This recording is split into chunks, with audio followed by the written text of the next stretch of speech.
Carmen Daniluk. I teach at Johnson Collegiate in Regina, and I mainly teach English and psychology.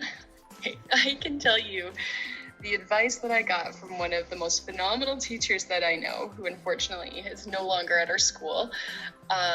I had my teaching history is that I used to teach in corrections, and then I moved to a school that was very relationship based and it was very supportive, but not particularly academic. And then I moved to the school I'm at now, Johnson Collegiate, which is the mainstream, regular source of most people's experience. So when I came to Johnson, it was my first time giving a final exam. And I went to the most amazing English teacher in our school, and I said, I was wondering if I could pick your brain. I was showboating a little bit, like, I've got all these ideas for a wonderful final exam, and I was just wondering if I could take a look at some of yours, and could you take a look at mine? And she looked at me and said, Carmen, make it easy for you to mark. Like, you already know these students so well. By the time you get to the end of the semester, pick something where they get an opportunity to shine or reinforce something. But a final exam is never the time to find out something new about your students.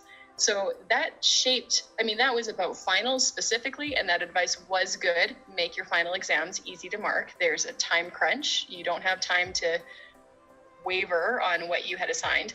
But it kind of reverberated back through the semester to think, am I creating assignments that give me confidence that I could predict with accuracy how is the student going to do on the final? The final is it's the ribbon on the present. It's not, it shouldn't, especially as an English teacher, it shouldn't tell me anything new.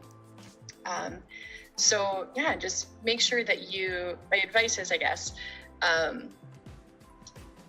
get to know your students through their work, and make sure that you are trying to understand them as a learner as you're reading. Be okay with failing as an assessor too, and realizing, well, that assessment created a lot more work for me, and it didn't tell me anything about this student and their abilities.